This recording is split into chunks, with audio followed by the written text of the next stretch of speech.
You ask Tiger to solve. This deals with linear equations with one unknown. The final result is x equals -24. Let's solve it step by step.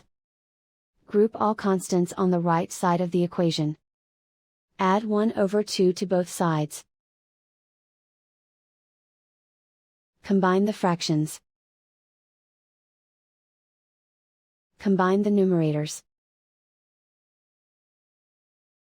Reduce the zero numerator.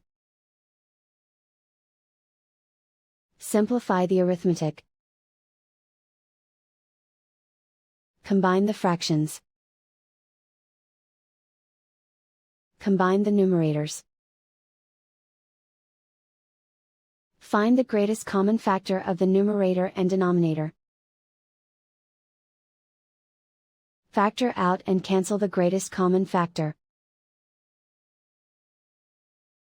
Isolate the x. Multiply both sides by 8. Group like terms. Multiply the coefficients. Simplify the fraction. Simplify the arithmetic.